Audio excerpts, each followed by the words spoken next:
The Georgia special election was viewed by many as a referendum on President Trump. Correspondent Kevin Cork is at the White House tonight with reaction, and Kevin, I'm sure they're happy to accept that tonight. Yeah, you better believe they certainly are. Hey, listen, frankly, Brett, it was a pretty good night by all accounts for the president. First, he had a dinner date with First Lady Melania over at the residence of the Vice President and the Second Lady. Then after that came the news that the 2016 general election GOP wave continues to wash over into 2017. It didn't take him very long. After GOP victories in both Georgia and South Carolina congressional races, the president, as is his custom, took to Twitter. Mr. Trump tweeting, "Congratulations to Karen Handel on her big win in Georgia's 6th. Fantastic job. We are all very proud of you." He'd made no secret of his keen interest in the congressional race for the Georgia 6th district, tweeting earlier in the day, "Karen Handel for Congress. She will fight for lower taxes, great health care, strong security, a hard worker who will never give up. Vote today."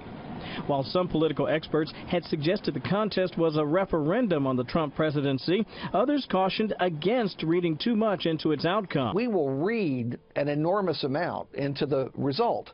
Some of it will be justified, most of it probably won't be, and a month from now we'll be talking about something else. Still, it could be argued that the races sent a very clear message to the White House. Proceed full steam ahead with the Trump agenda on Capitol Hill, including major policy initiatives on infrastructure, health care, and tax reform. Experts say the wins in South Carolina and Georgia not only keep alive a string of GOP victories in 2017, they amplify the political capital of the president, especially at a time when some polls have given him relatively low marks, including the latest CBS survey, which showed a mere 36% of Americans approve of Mr. Trump's job performance, though it should also be noted that the very same poll found that most people believe he's faced far more criticism than his predecessors, making tonight's victories and his endorsement all the more important moving forward into 2018. Here's why it matters.